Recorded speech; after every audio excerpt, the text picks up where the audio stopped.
கிடைக்கவும் மாட்டாது. நம்ம ஒட்டு துணி இல்லாமல் பிச்சைக்காரனாக இருந்தாலும் நமக்கு எழுதப்பட்ட ரிசுக்கு கிடைக்காம போகவும் போகாது. இது கலாக்கதர். அல்லாஹ் எழுதிட்டேங்கிறான். அப்போ அல்லாஹ் எழுதின ரிசுக்கு கண்டிப்பாக கிடைக்கும். விளங்கிட்டா? அதில் நம்ம எந்த ஒரு சந்தேகமும் கொள்ள தேவையில்லை. நம்ம ஈமான் கொள்கிற 6 அம்சத்தில் கலாக்கதர் உண்டா இல்லையா? ஆமன்து பில்லா, அல்லாஹ்வை கொண்டு போ, மலாய்க்கத்தி மலக்குமார்களை கொண்டு போ, குத்துபிஹி வ ருசுலிஹி வல் யௌமில் ஆஹிரி, வேதங்களை கொண்டு, ரசூல்மார்களை கொண்டு, மறுமை நாளை கொண்டு. 6வது கதுர். ஒரு கதிர், கதிரை கொண்டு நாம் என்ன செய்கிறோம்? ஈமான் கொள்கிறோம். 6 அம்சத்தை நம்ம ஈமான் கொண்டு தான் ஆகணும். அப்போ 6 அம்சத்தை ஈமான் கொண்டால், அந்த கலா கதிரை ஈமான் கொண்டால், சூரத்துல் அன்ஆமினுடைய 59வது வசனத்தில் அல்லாஹ் தஆலா சொல்றான், வமா தஸ்குது மின் பரக்கத்தின் இல்லா யஅலமுஹா. அல்லாஹ்வுடைய அறிவில் இல்லாமல் ஒரு இலை கூட கீழே விழாதுங்கிறான். ஒரு மரத்தில் இருக்கிற இலை கூட கீழே விழாதுங்கிறான். அப்போ அல்லாஹ்வுடைய கலா கதிர் தானே நடக்குது. அப்போ அந்த அல்லாஹ்வுடைய கலா கதிரில் நமக்கு எழுதின ரிசுக்கு தானே கிடைக்கும். அப்போ எக்ஸிடம் பட்டுக்கிட்டு படுத்தோமே, ரிசுக்கு கிடைக்கலையா? கொரோனாவில் வெளியே போகாமல் இருந்தோமே, ரிசுக்கு கிடைக்கலையா? அப்போ இந்த நோம்புல மட்டும் நம்ம ஏன் பயப்படணும்? இந்த நோம்புல செய்ய வேணான்னு சொல்லலை. நோம்பு பிடிச்சிக்கிட்டு என்னால் எவ்வளோ செய்ய முடியும் அவ்வளோ செய்யுங்க, அல்லாஹ் பறக்கச் செய்வான்.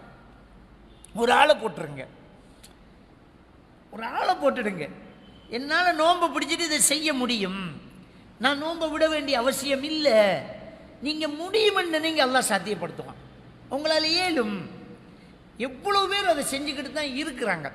அது எப்போ அந்த எண்ணமும் தன்னம்பிக்கையும் பெருமன் சொன்னால், இந்த இந்த இந்த நன்மையும் இதனுடைய பொறுமதியும் இந்த வாய்ப்பும் நமக்கு மிஸ் ஆகக்கூடாதுங்கிற ஆழமான நேசமும் அந்த தேவையும் தாகமும் நமக்கு இருக்கும்போது கண்டிப்பாக நம்ம கரெக்டாக சரியாயிருப்போம். நம்ம மிஸ் பண்ணக்கூடாது.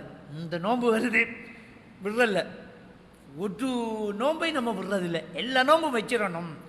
இன்னும் சொல்ல போனால் இது கட்டாய கடமை.